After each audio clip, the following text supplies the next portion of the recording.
Magandang umaga, ngayon pa'y araw ng Martes, May 28, 2024, update po muli sa lagay ng panahon.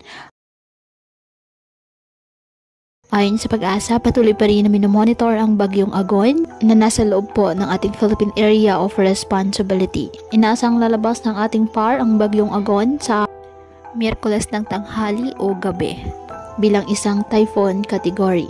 Ngayong araw, asahan pa rin ang mga pag-ulan sa Western Visayas, Palawan, kasama ng Kalayaan Islands at Occidental Mindoro. Ang nalalabing bahagi ng Visayas ay magkakaroon din po ng bahagyang maulap hanggang sa maulap na halangitan with isolated rain showers or thunderstorms dahil naman sa localized thunderstorms.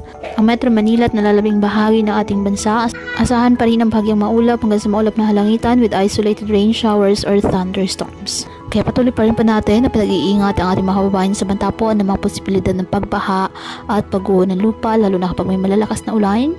At ugaliin po na magdala palagi ng payong o kahit ano panangga sa ulan sa tuwing lalabas po ng ating mga tahanan. At yan po muna ang update sa lagay ng panahon ngayong araw.